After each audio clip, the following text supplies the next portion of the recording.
religioso, aquele sentimento que valoriza o próximo o máximo que pode, aquele sentimento que procura sempre agir com justiça e quando falha nessa justiça, ficamos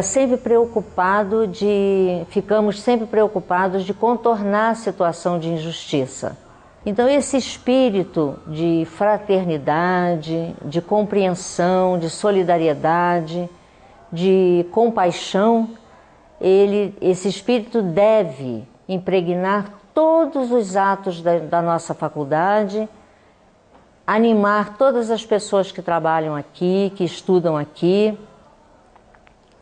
Nós temos raríssimos casos na nossa história, aqui da faculdade, de hostilidades entre alunos, de disputa de poder entre os professores. Nós convivemos num ambiente assim de muita partilha, de muita serenidade, de muita alegria. E eu atribuo isso tudo ao empenho em fomentar o valor religioso na convivência humana e na vida humana em particular. Professor, o senhor dizia anteriormente sobre que o fenômeno religioso como algo que está presente na cultura humana desde sempre, né? Não importa muito a que religião um indivíduo pertence, se é cristão, se é judeu, se é muçulmano ou qualquer outro colorido religioso que há em qualquer cultura sobre a face do nosso planeta. Mas de que forma o senhor acredita que seria o trabalho efetivamente dentro da sala de aula com os alunos? Não é um trabalho de proselitismo, como o senhor disse, Sim. Ou seja, de catequizar as pessoas de acordo com uma determinada doutrina. Se não é assim, como é propriamente essa proposta de estudo do fenômeno religioso? Sim. Isso é um grande desafio, né? Porque o professor, é necessário que haja um preparo desse professor também e, sobretudo, um desprendimento, assim, um não preconceito, né? Porque quando eu defendo a ideia de que o ensino religioso deve ser e pode estar a cargo da escola, ressaltando sempre que não é um proselitismo, né? Eu diria que esse professor tem que ter um desprendimento, né? A consciência de que os seus alunos, mesmo estando numa escola confessional, os seus alunos necessariamente não pertencem àquele grupo religioso. E também não dá para tirar por maioria. Quantos aqui são budistas, católicos, protestantes? Então, já que a maioria é desse grupo aqui, então nós vamos falar sobre essa religião. Não, também não dá para fazer isso. Então, é aquilo que eu falava antes. É preciso valores, né, princípios éticos. O fenômeno religioso, a religião, né, enquanto fenômeno cultural, né, como manifestação. Eu estou lembrando aqui, eu vou falar de uma coisa que eu sempre me remeto a uma outra. Porque a religião faz parte, acho, de um processo assim, que caracteriza o ser humano. Assim como a poesia, a música, são aspectos assim, exclusivos do ser humano, né, que caracterizam o ser humano. Eu lembro daquele escritor dinamarquês, Hans Christian Andersen, né, Pequena Sereia, né, O Patinho Feio. E existe um conto dele que é do homem que perdeu a sua sombra. É interessantíssimo. Nesse conto, não vou contar o conto todo, né, mas nesse conto há um processo de humanização. Né, o homem perde a sua sombra, ele faz uma brincadeira, vê uma casa muito bonita e fala para a sombra ir lá ver quem morava. Aí a sombra vai e descobre que quem morava ali era a poesia. Os anos se passaram e aí aparece um homem, né, bonito, bem vestido, que era antes a sombra do sábio. Nesse conto, veja, há um processo de humanização que se dá através da poesia, que é um elemento humano. Exclusivamente humano. Exclusivamente humano. Assim é a religião. A religião é um dado exclusivo do ser humano. É isso que nos faz, né, humanos. As experiências que tenho em sala de aula e no colégio como um todo mostram que o aluno ele se torna mais sensível ao mundo. Ele desenvolve uma capacidade de sentir com esse mundo de hoje.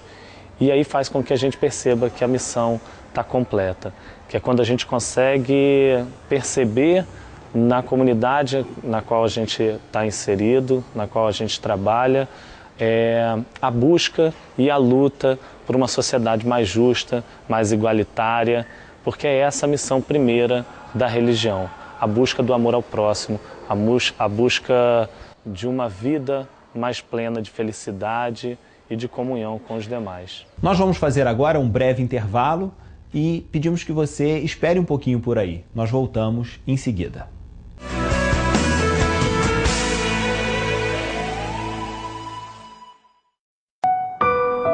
É lamentável. Nosso mundo está sofrendo. E isso é responsabilidade nossa.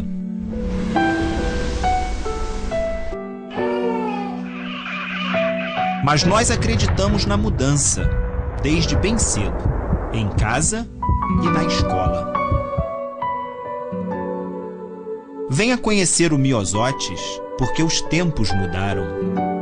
A Gigalink supera a crise, aumenta a velocidade e cai os preços. E lá vem a Gigalink. É muito mais velocidade por muito menos dinheiro. Não me aborrece, menino. Diz como é que funciona. Seguinte, plano de 500k por apenas R$ 31,00 por mês. E tem plano mais rápido que esse aí? São vários planos novos para você escolher. E internet de alta velocidade, muito mais estável. E custando só um trocadinho. Gigalink 3512-2000.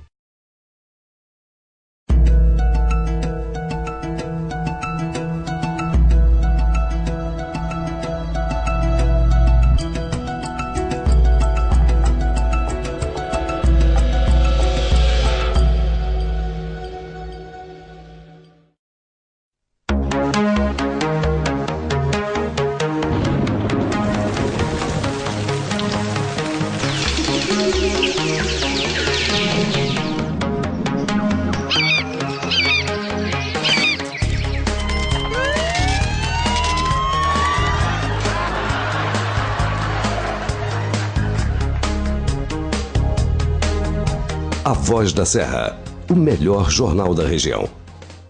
O seu negócio ainda não tem um site na internet? Você não está satisfeito com a homepage da sua empresa? Sua página não é visitada por ninguém? A FreeWeb tem os profissionais mais habilitados e as melhores tecnologias para fazer da sua empresa um sucesso na internet. Ligue 2566-5283 ou acesse freewebdesign.com e conheça as vantagens de fazer o seu site com a nossa equipe.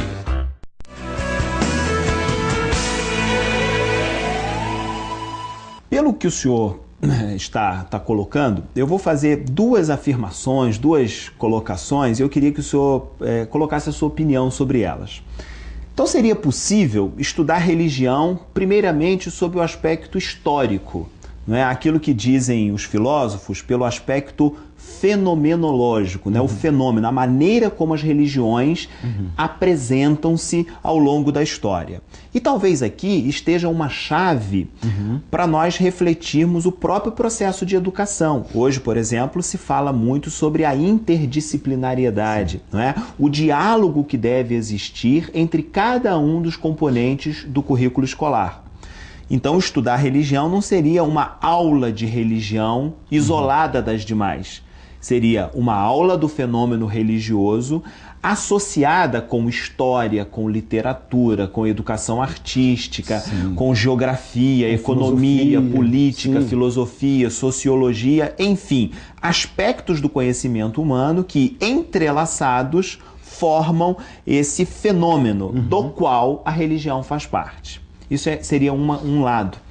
Por outro lado, é possível também estudar a religião sob o seu aspecto existencial, não é? As contribuições que as muitas religiões existentes no mundo trazem para o ser humano. a consciência de si, a consciência da personalidade, a consciência das pessoas que estão ao redor, a consciência ética, a consciência estética, não é? A consciência sobre o próprio sentido da vida.